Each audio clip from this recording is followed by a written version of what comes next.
అధ్యక్ష, ఇకపోతే రైతు బంధు విషయంలో కూడా గౌరవ ముఖ్యమంత్రి గారు మాట్లాడారు. రైతు బంధు విషయంలో వారు కొన్ని సంవత్సరాలది ఉటంకించే ప్రయత్నం చేసినారు.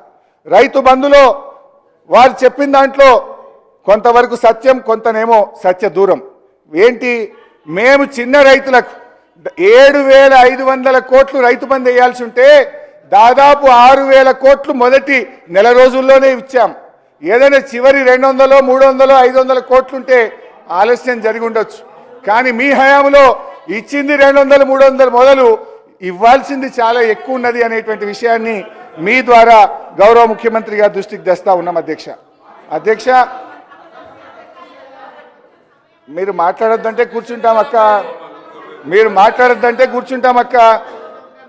అధ్యక్ష, ముఖ్యమంత్రి గారు ప్రతిసారి నా మీద ఓ అగ్గిపెట్ట ముచ్చట తీసుకొస్తారు.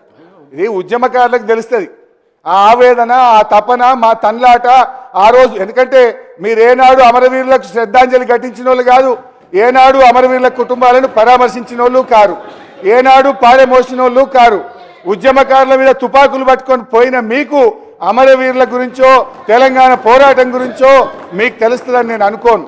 ఏదేమనంటే ఓ అరిగిపోయిన గ్రామ్ఫోన్ రికార్డ్ లాగా ఈ అగ్గిపెట్ట ముచ్చేట మాట్లాడు బంద్ చేయండి. అది మా ఉద్యమ స్ఫూర్తి. మేము ఆ రోజుల్లో పోరాటంలో మా ప్రయత్నాన్ని మీరు అట్లా కించపరిచో తగ్గించో రాజకీయంగా విమర్శ చేస్తామనుకుంటే అది మీ విఘ్నతకే వదిలేస్తున్నాం. అధ్యక్ష, ఈరోజు ఎస్ఎల్బీసీ టనల్ విషయంలో అఫ్కోర్స్ ఇరిగేషన్ మీద డిస్కషన్ ఉంటే చాలా డీటెయిల్గా నేను మళ్ళీ వాటన్నిటికి కూడా వివరణ ఇస్తాను. అధ్యక్ష, ఎస్ఎల్బీసీ టనల్ విషయంలో మొన్న ప్రెస్ కాన్ఫరెన్స్లో ఈరోజు అసెంబ్లీలో కూడా గౌరవ ముఖ్యమంత్రి గారి సభను తప్పుదో పట్టించారు. మొన్న ప్రెస్ కాన్ఫరెన్స్లో 1 కిలోమీటర్ తవ్విండ్రు 10 ఏళ్ళల్లా అని చెప్పిండ్రు. ఇవాళ అసెంబ్లీలో 1.5 కిలోమీటర్ మాత్రమే తవ్వారు ఈ 10 ఏళ్లలో అని చెప్పి ఒక తప్పుడు మాటను సభలో చెప్పి రాష్ట్ర ప్రజల్ని మీరు తప్పుదో పట్టిస్తూ ఉన్నారు. 11 కిలోమీటర్లు మా హయాంలో ఎస్ఎల్బీసీ టనల్ తవ్వడం జరిగింది. దయచేసి ముఖ్యమంత్రి గారు దీన్ని కరెక్షన్ చేసుకోవాలి. ఇంకోసారి మాట్లాడేటప్పుడు డబుల్ చెక్ చేసుకొని మాట్లాడండి. అది మీ పొజిషన్కు, ఆ కుర్చీకి మీకు తగదు అని చెప్పి గౌరవ ముఖ్యమంత్రి గారికి మనవి చేస్తూ ఉన్నాం. అధ్యక్ష, గౌరవ ముఖ్యమంత్రి గారు నాగార్జున సాగర్ డ్యామ్ గురించి కూడా మాట్లాడారు.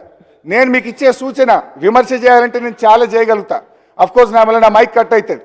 నేను మీకు ఇచ్చే సూచన, ఆ రోజు శ్రీశైలం ఆంధ్రప్రదేశ్ ప్రభుత్వ కంట్రోల్లో, నాగార్జున సాగర్ను తెలంగాణ ప్రభుత్వ కంట్రోల్లో ఇచ్చారు. కానీ ఈరోజు ఎన్నికలు జరిగే రోజు, పోలింగ్ రోజు ఆంధ్రప్రదేశ్ దుర్మార్గంగా వచ్చి ఆ రోజు పోలీసులు వచ్చి వాళ్ళు ఆధీనం చేసుకున్నారు. ఎలక్షన్ జరిగేటప్పుడు ఏముంటుంది, మనమందరం ఎలక్షన్ కమిషన్ పరిధిలో ఉంటాం. రాష్ట్ర ముఖ్యమంత్రి ఆపద్ధర్మ ముఖ్యమంత్రిగా ఉంటారు.